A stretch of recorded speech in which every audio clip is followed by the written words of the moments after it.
So today would be my 30th Creative Morning, and it's not the 30th in Vienna, it's the 30th in total. And it feels like the team at Creative Mornings here in Vienna wanted to make it special for me, so they invited me to speak, which is kind of funny. It's also that, and I actually checked, the first time I ever went to a Creative Mornings in Vienna was in this very space. So this also feels very special, thank you. And I always say that the Creative Mornings team in Vienna makes the best Creative Mornings, just because they put so much attention to detail, this magazine, and there's a lot of extra that I have not seen anywhere else. And so you should really say thank you and give them a big applause.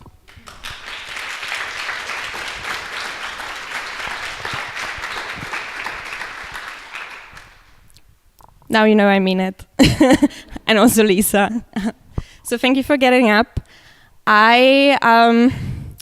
So one of the things that happened is that I wasn't originally meant to be standing here today. I was sort of a replacement. And it goes with my core belief that the plan B is always better than the plan A.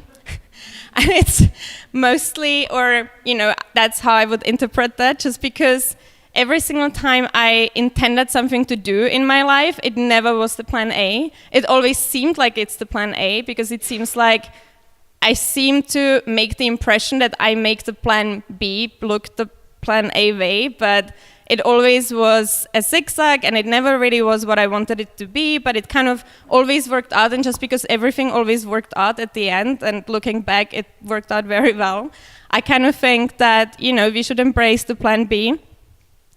I'll talk about the moments where in my life I made a very conscious decision of not seeing it as the shit just hit the fan, but more really to say like, okay, this is a crazy situation, how am I going to deal with this? And I'll start with a recent moment that doesn't necessarily have much to do with that talk, but it had a huge impact on me, and I was sitting with Harald together, and we were having coffee and just like talking about life moments. And then he said to me, and then I had to deal with this 250,000 invoice. And I was like, 250,000? And he was like, yeah, shilling, 250,000 shilling. That's like $250,000. I was like, yeah, that's like 15,000 euros. And I was like, 15,000 euros. And suddenly thinking about everything that cost me 15,000 euros in my life, like, my studies, and it's like what I invested 15,000 in, and it's like how long it takes me to earn 15,000. But seeing it in shilling, it suddenly made me feel very rich. So maybe you should all think about sometimes shilling, because ever since then I'm looking around and I'm like, I'm rich. I mean, in shilling, but hey. So you might also always think that you are, if you think back. It's not that long ago. But I never heard, since Harald, or even before, never heard anyone refer to shilling in such a long time. Okay, so the actual first story that I wanted to share was a story that happened very early on. I was 8, and I was living with my mother in the Czech Republic, and my father moved to Austria. Now, he's a nurse, and he moved here because people in the Czech Republic don't really like men to be nurses, maybe changed. But back then, he moved to Austria because Austria had the doors open to nurses from all over the world. And so he lived in this senior house in Reckawinkel outside of Vienna. And he lived there in the attic, and he had like this tiny room, and there were a lot of people who had a tiny room, and I always came to visit him. And to me, Vienna was always such a diverse place, and there were so many different people from all the different cultures, and I always felt like I belonged here. And the Czech Republic isn't a very diverse place. I always had the feeling this is not necessarily my home, so if you ask me today where I'm from, I'll always say Vienna. But there was this one moment that really made me feel that way. And it was, so as I mentioned, a lot of nurses in Austria are people coming from different countries. And one of my father's friends, she was a Filipino woman, and it was her birthday, and she invited us to her birthday picnic. And we came to this birthday picnic on Donauinsel, and there were all these people sitting there, and with like the dishes in the Tupperware, and just like eating, and everyone was eating with their hands. Now, imagine me being very small and always struggling with cutlery. I never liked cutlery. And suddenly I had all these people sitting there eating with their hands, and I was allowed to eat with my hands. And my father explained to me, it's like, yeah, it's completely normal to eat with your hands in the Philippines. And just because it was normal to eat with your hands in the Philippines, it was suddenly perfectly fine to eat with your hands in Austria. And I was like, this is my place, I'm moving here. So it took me about 6 years to convince my mother that it was a good idea to move to the house of the man she divorced. And so 6 years, I was like, I want to move to Austria. And she was like, okay, you can do that if you finish your mandatory education, which is 8 years. So I waited until I was 14. I finished the school there. And finally, I was able to move to Vienna. Funnily enough, and it still strikes me, is that I didn't speak German. I spoke, I think, 10 sentences, which was like, meine Bluse ist blau, and my skirt is red, or that sort of stuff. So it's like, my German was very basic, but I wasn't scared. I was really positive about just like starting over and having this like white piece of paper where, there were no people just thinking the things they thought about me, and there was just like having this moment of like moving to a new country and being very positive about it is very special. And I think that a lot of people who are moving to a new country have that moment where they're like, I'm gonna start over. So I came to Austria, and there's a Czech school in the 3rd district, and they were like, I'm too old. I'm too old to start there. And I actually forgot my first slide, see? I wasn't so sure about my slides at all, because I had a learning there, and the learning was that just because you believe the way you do something normal is the right way, doesn't mean that it's the right way everywhere. And that refers to the picnic, just because different people do things from a different perspective, and for them it's the right thing, and eating without a cutlery, is the right thing for them, and it wasn't for us. So you have to really learn to accept people for where they come from and how they do these things. And sometimes there are misconceptions just because people don't know that what is normal for you is definitely not normal for them, and the other way around. Anyway, so fast forward 14. And the Czech school was like, I'm too old, and I should just like go to an AHS immediately because I have such good grades, I'll be fine. So I went to an AHS in Vienna, and what a surprise, didn't manage. And so that was a really tough year, just because when you move to a new country, when you move to Vienna, and you don't speak the language, no one asks you when you came. Like, everyone kind of treats you in a way that you have to deal with unfriendliness, with disregard, there's like a lot of, you don't feel very welcome. And the one thing that is very interesting is that a lot of people who came from another country all have a very broad Viennese accent who live here. Just like listen to all the foreign people, they really have this like broadest Austrian accent, and then they are not from here. So you learn to like pick up the accents, and then you become very good at it. And so now when I'm in Germany and I say, hey, this is me, everyone's like, are you from Austria? I'm like, yeah. So you notice it immediately. So I had always this like big dream, even when I was 5, to be a fashion designer. And then coming to Austria, there was this possibility to go to a vocational college of fashion, a Modeschule, which is where I applied. And after a year in Austria, my German still wasn't really good. And so they said to me, and that's also the school where they said it to me, wasn't my plan A. My plan A was Hetzendorf, they didn't accept me, but my plan B, Mödling. So in Mödling, they told me that I should go back to not to 5th grade, to 4th grade, and just repeat to 4th grade. So I might be the first person standing in front of you that has so not managed that I didn't have to repeat 1 school year, I had to repeat 2. And then so I, I did this whole school year again, and then went to Modeschule. And because my parents weren't really supporting me, I had to work a lot, and so it was very tough for me with certain subjects. And so, for example, my English homework, my first boyfriend, and I'm so grateful, and it's like on camera now, he wrote every single of my English homework, and I handed it in as my homework. And I don't think I would have passed my A-levels if he hasn't done that. So thank you. So my theory, after finishing my Matura, is I was like, okay, I learned German by moving to Germany, moving to Austria, and just speaking German the entire time. And maybe I can do the same thing with learning English. I can move to Britain, learn English by not having the possibility to speak German. And so that's what I did. I moved to, I'm skipping all my learnings. Do you notice this? Yeah, see? I'm like telling the stories. I'm gonna go back. To this. And it's like the one learning from me being in this Hauptschule and repeating this 4th year. Because in Hauptschule in Vienna, there are a lot of people a lot of kids who are being considered as they don't necessarily have the chance to go and study.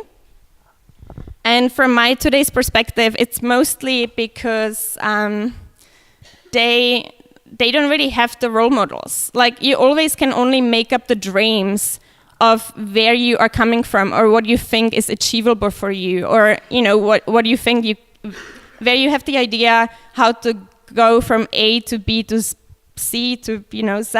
And I think this is why I'm so obsessed with the question, what did people study and what did they work, and it's like, what is their story? And I also think that this is actually why Ali from What You Do is so obsessed with the story, just because it's so interesting to see where people came from and where they are now and what they are planning to do next. So think of the role models. Okay, so I'll go back again to my, this is very interactive with like skipping everything, going back. So I finished my A-levels and then moved to Britain. And the one thing that seemed achievable to me was to be an au pair. And I was there, and I started going to this arts community arts college to do my portfolio to apply for Central St. Martin's. If you see fashion designers, because my family is like everyone. My grandmother sold fabrics, my mother had a sewing machine, so that was sort of like a dream I had, and I know where it came from. Doesn't mean it was the right dream, but I always had this dream like, okay, Central St. Martin's, because this is where all the designers went. And I didn't get in, as you can see, because I'm not making fashion now. But what happened back then, just because I always had this dream of going into fashion and at the same time seeing the fast fashion rise and sort of not seeing myself in the industry again, I sort of lost this idea of who I was. I didn't have a dream anymore. I didn't really know what I'm interested in. I was kind of very insecure. It was always very hard. It was tough.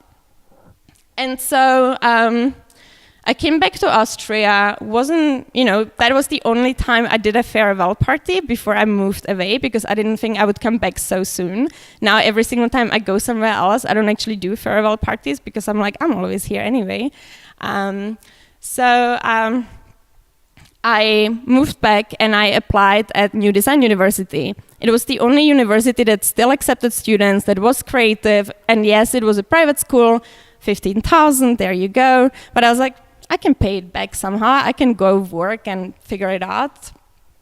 And during my entire time at the university, I never really knew if I really belonged. And just because I was so struggling with not knowing if I was in the right place, people picked up on it in my environment, and they were also questioning sort of if this was the right choice for me.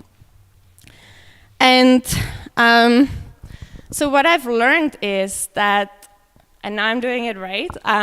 What I've learned is that if you have this like one big goal and you're just like stiff about it and just like heading towards it, and you don't let any circumstances or anything go in the way, and you're just like always just like trying to reach your goal, that if you miss the goal or if it doesn't work out, that you might end up feel disappointed, and that you might just like lose the sense of who you are.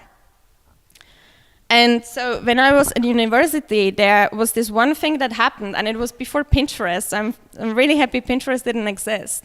I started writing a blog, and I started writing a blog to sort of jot down my experiences, my observations, and I wrote this one article where I said like the structure of houses, how it's being built is changing just because people don't live in like mother, father, child families anymore, but they live with other people who also work. And so the structure of housing needs to change, all this sort of stuff. And what happened was I got an email from an agency and they were like, hey, we've been reading your blog for a while. We really like what you do and we are hiring.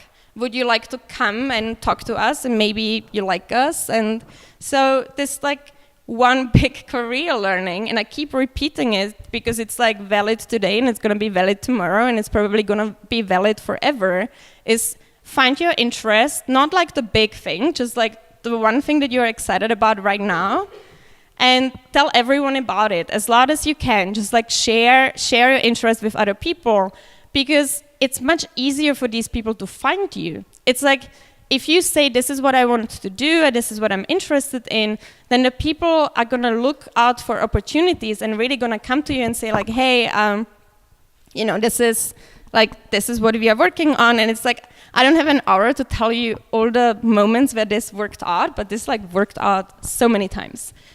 Like social media, right? It's like if you're active on social media, no one asks you to post your food and no one asks you to post what you were doing last night. But it's like if you post your work, if you actually share what you want to be working on, those people come to you.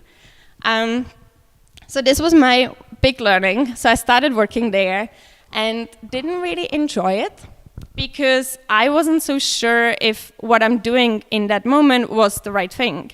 But just because I was always so open about my interests, I got a lot of other job opportunities just like being handed to me.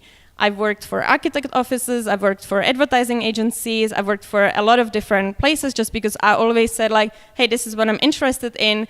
And I also always thought about how I can contribute and what I can give to people that they might not want to be doing themselves, but know that they need. And what happened was that I was working for an agency in Salzburg, didn't really enjoy living in Salzburg, and so I found this one job in Berlin, and before that I was sitting in Berlin when I found it, and so I had a couple of glasses of wine when I found it before I got home, and I was like staying with friends, but we weren't doing anything anymore, so I wrote them this really long email just because I had 2 glasses of wine, nothing better to do, and I just like listed everything where I'm like, this is a missed potential, this is what you could be doing, this is how you could be doing it, and I just like said, this is how I would like to contribute. Well, now this might really only work for early stage startups, but early stage startups are pretty exciting to work for.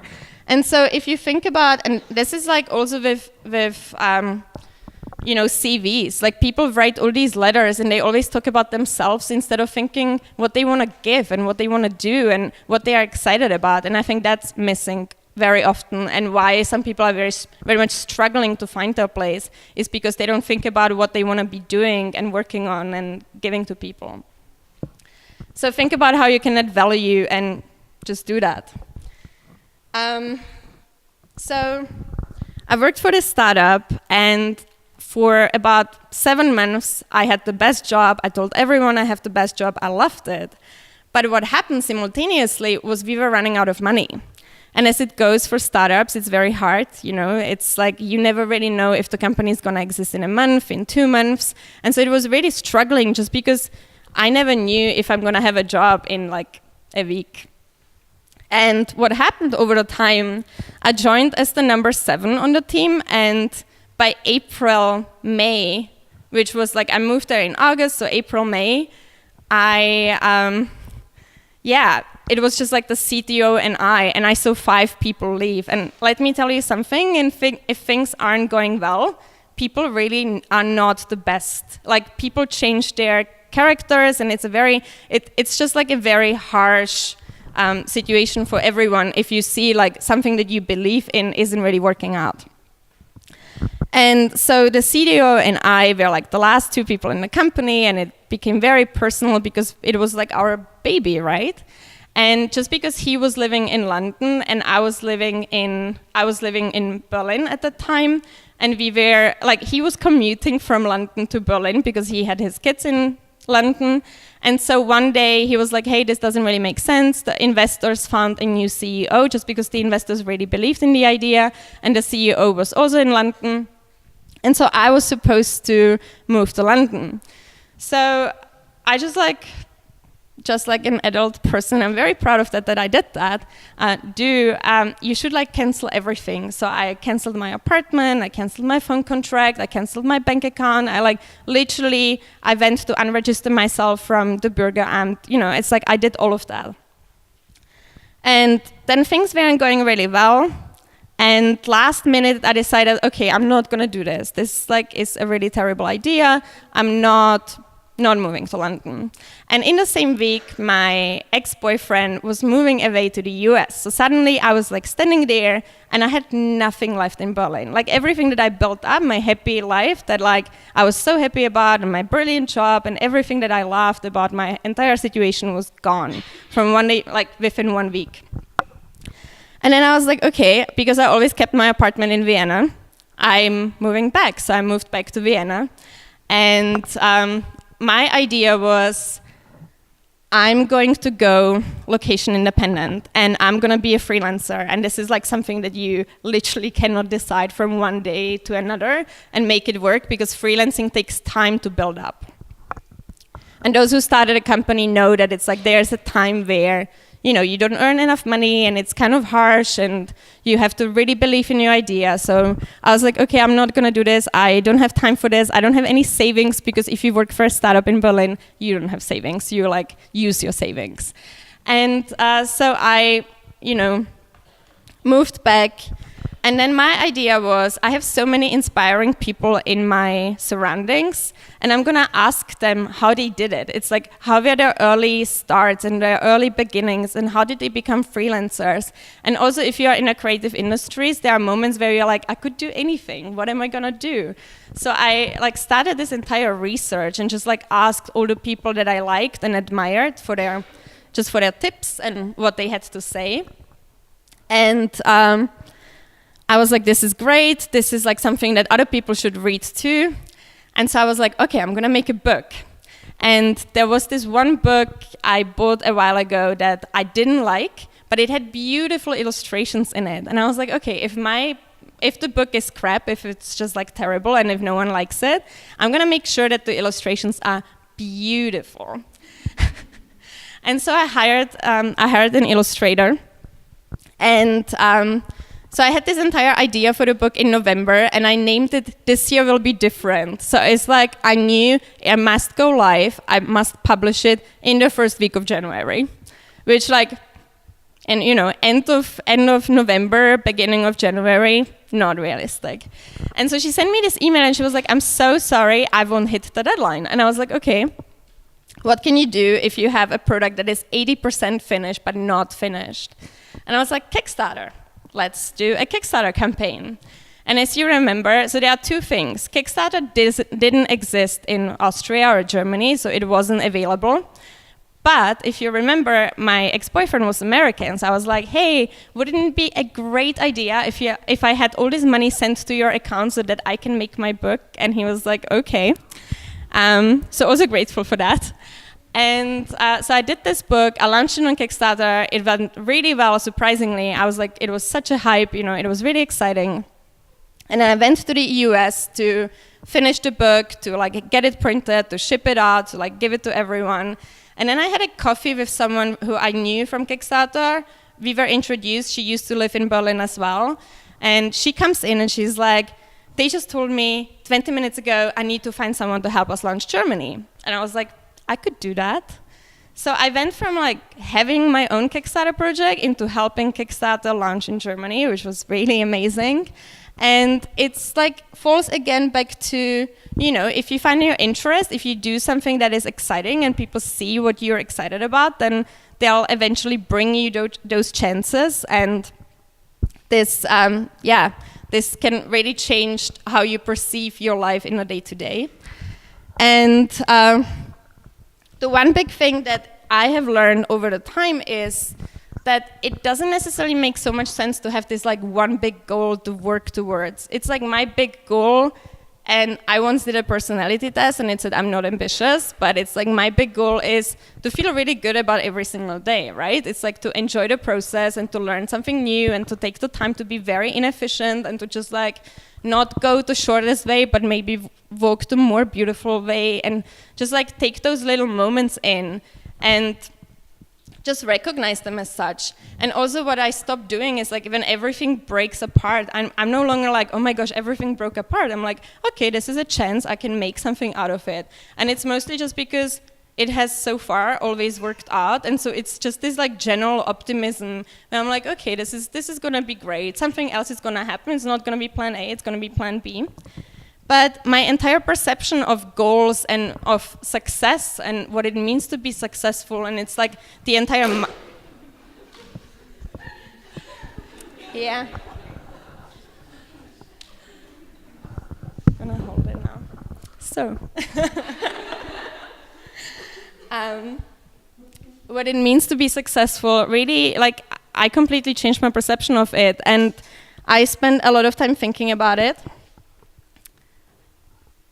And the one thing that it kind of came out as a learning is that even though for everyone, right, it's like once you hit the big goal, once you have succeeded, once you've like done it, you must like start soul searching and you must ask yourself, what is next and what am I gonna do? And it's like at some point with like flat hierarchies and all this, it's like, what is next? It's like, how are you going to grow? Are you going to grow your salary? Are you going to grow as a person? Are you going to learn something new? It's like, how mindful are you of where you're heading in life? And it's like everything's falling apart now. So I guess I should also say what I'm gonna do next, because I kind of told you it's like how I got my jobs, how everything happened, and so my next big step is I was supposed to do launching Kickstarter for 3 months. It's been 2 years almost, and while I really love it and I love the people and I think it's all great, there's one thing. It's like I have done this like intro to Kickstarter about 80 times. And I've repeated myself 80 times, and it's like I know when people are gonna laugh, which today I didn't, right? And it's like normally I do this presentation, and I'm like, okay, this is like the joke that always works, and it's like such a routine, and then you don't really grow anymore. And I had this conversation with someone at Kickstarter who left recently as well, and he was like, I can have a very deep conversation about people's projects without knowing anything about it. And when you sort of hit that spot, even if it's like a sweet spot, even it's like, how Lisa said it last time in December, where she was like this Mutausbruch, right? It's like when you notice everything is working and it's really great, but you kind of ask yourself, maybe I should put myself through a new uncomfortable situation. Maybe I should learn something new again. And so what I'm gonna do is I'm gonna take the next step with you together. And I have once again thought about what I'm doing and just like thought about it out loud. And is this not? So because I've like done 2 books and I've like told everyone what I'm excited about and what I want to do next, and I've had so many thoughts about what is success and what is mindfulness and what does it mean to be a creative in 2017, that I'm again working on a new project. Because if you don't have like this big goal, you have to have like millions of projects and have millions of goals and just like tiny ones. And I decided to launch it today with you together, just because I always tell everyone you should have you should have a launch party, and I of course never did. And then Harald asked me as like his second idea for a speaker. He was like, would you like to do a talk? And I was like, yeah.